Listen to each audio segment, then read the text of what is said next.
Eventually, we need to be memorizing major scales to the point where we can effortlessly see the shape that that scale makes on the piano without really thinking about it. And when you can do that, it becomes much easier to not just play the scale, but more importantly, play music that uses that scale to move in and around it.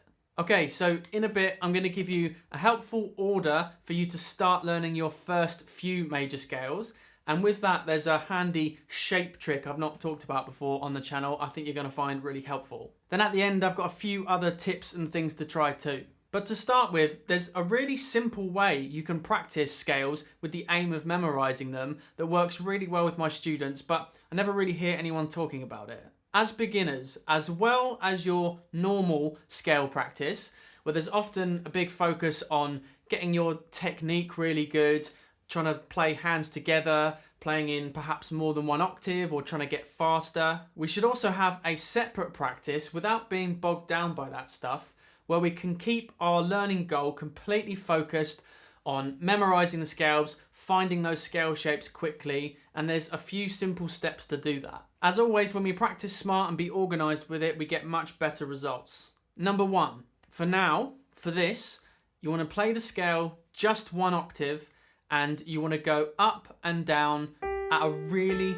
really easy, comfortable tempo for you. Go slower than you think you need to go. We just want everything to be smooth and relaxed so you're not having to think about the technique too much. Number two, just do this with one hand at a time for now until one day both hands feels just as easy. Again, we're trying to keep our sole focus on point, not distracted by getting fingers messed up or anything like that. Obviously, working on hands together is important, but we just do it separately. It's also good to go over the scale shape with your finger. So if I do G major here, going from G and there's a bump there to the next G like that to mark it out. And you can also, before you try the proper fingers, do a warm up just with one finger like this. Again, your mind is now on what the notes are and the shape it makes from the starting note to the end note.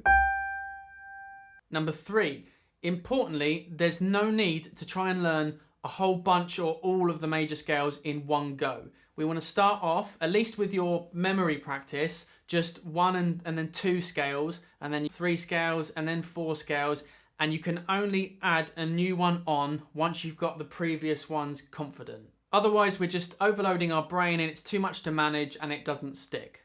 Here's what you want to do then. Let's say you have three scales on the go at the moment: C major, G major, and D major.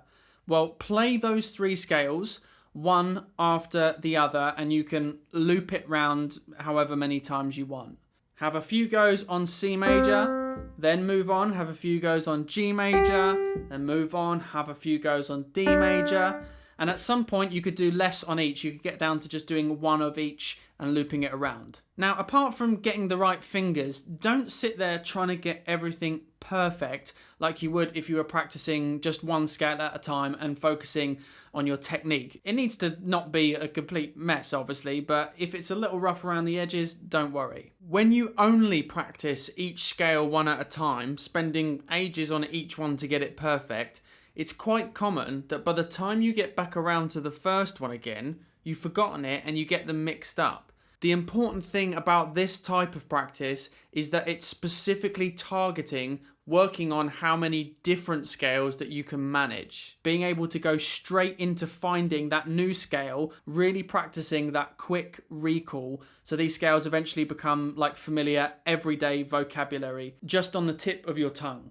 And lastly, number five, you don't need to do this for ages. That would get boring anyway. You just want to do it fairly frequently, because that way we're constantly reinforcing what we're learning, reminding ourselves and building a habit. That kind of practice works so much better, getting things feeling more familiar and much easier for you. If you want a handy reference for learning your major scales, I have a PDF you can get from my website, which has clear graphics, finger numbers, note names, notation. That has every major scale on there. I have one for minor scales too, and I'll put a link for those down below. Okay, so for most beginners, you only really need to worry about a handful of major scales for a while. So I'll just focus here on a few to get you going and show you a helpful scale shape morphing trick too. But just quickly though, if this video has been helpful so far, then please click the like button because that's really helpful for the channel.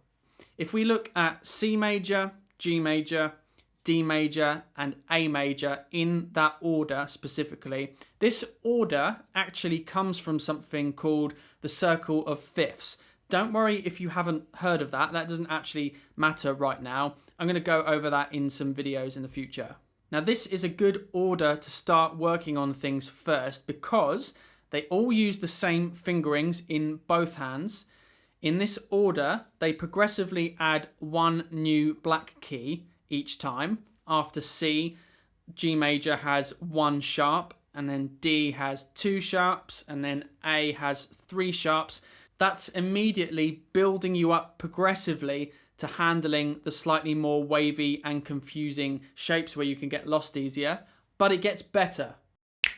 So, you probably already know C major. We can think of this as a straight line from the start to the end, from C to C, if we're just looking at 1 octave. These are just 1Ps, by the way, because I'm from the UK, but let me know in the comments where you're from. That's always fun to know where in the world people are watching. Now let's compare that to the next one. If you learn G major next, now you can feel the same pattern under your fingers and you can almost picture the same thing. It's just a straight line from G to G. Remember, always keep a marker on your beginning and start, really importantly. But there's just a little bump at the top, so it's just a slight adjustment. And importantly, this bump at the top is on the 7th note of the scale. 1, 2, 3, 4, 5, 6, 7, and then we're back. Well, we can say octave A, or we can say 1 again because it's the first note again. So remember that, the 7th note back to the tonic, number 1. Now if we look at D major, well now we still have our bookends. This time it's D and D, and we've got a new starting note obviously. But the 7th note, we've still got this bump on the 7th note, but we've just added 1 new bump on the 3rd note like that. So it's just slightly adjusting the previous shape. You've got used to that and you're adding 1 new thing. This time the 3rd note of the scale. Now if we look at the next one, A major, there's just 1 new adjustment again.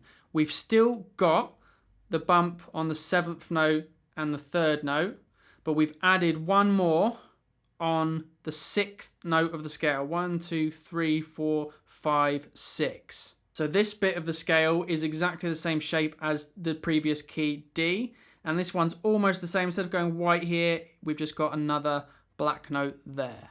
This pattern actually carries on when you learn E major after this, which is 4 sharps, and then B major after that. I'll mention F major too because you're likely to learn music in this key as a beginner because again, it only has 1 black note this time, so it's still easy to manage. This time it's on the 4th note of the scale, although it's called a flat this time, not a sharp. And it does have a slightly different finger pattern in the right hand, but again, it's good to start getting used to that. Now F major starts going the opposite way, anti-clockwise around the circle of fifths on the flat side, but past F, the fingers actually get very different. So I usually recommend learning these further down the road. So you don't need to worry about that just yet, but over on Patreon, I will be going through this shape thing for every key. So finishing the sharp side and then also covering the flat side because there's a different pattern I wanted to talk about there. That's the kind of extra videos I do over on Patreon. So thank you to everyone who supports the channel over there.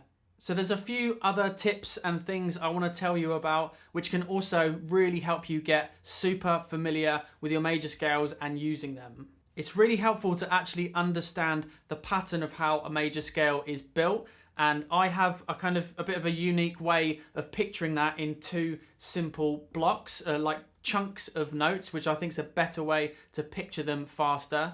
I have a video on how to do that. I'm going to pin that in the comments and put it in the description below.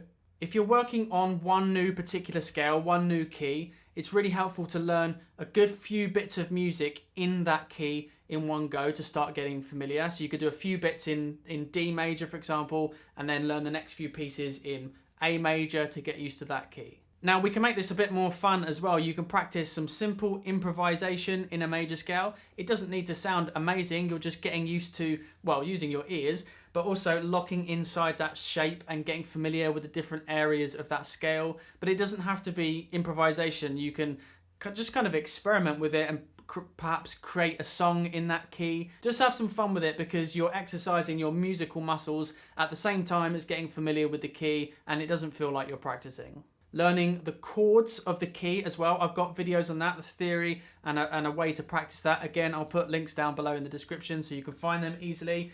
Going up and down the chords that fit inside of the key. That's going to be a bit tougher, but it really does help. If you're a reader, you can practice even just some really simple one-handed sight reading exercises, staying in one key for a while and then perhaps working on another key for a while. And lastly then, transposing. I'm going to do a whole separate video on this, but taking a melody and at some point chords and chord progressions and whole songs from one key to another. That's one exercise that in particular I know has really helped me develop over the years. So I hope that was helpful. Let me know in the comments if you have any questions. Thanks for watching.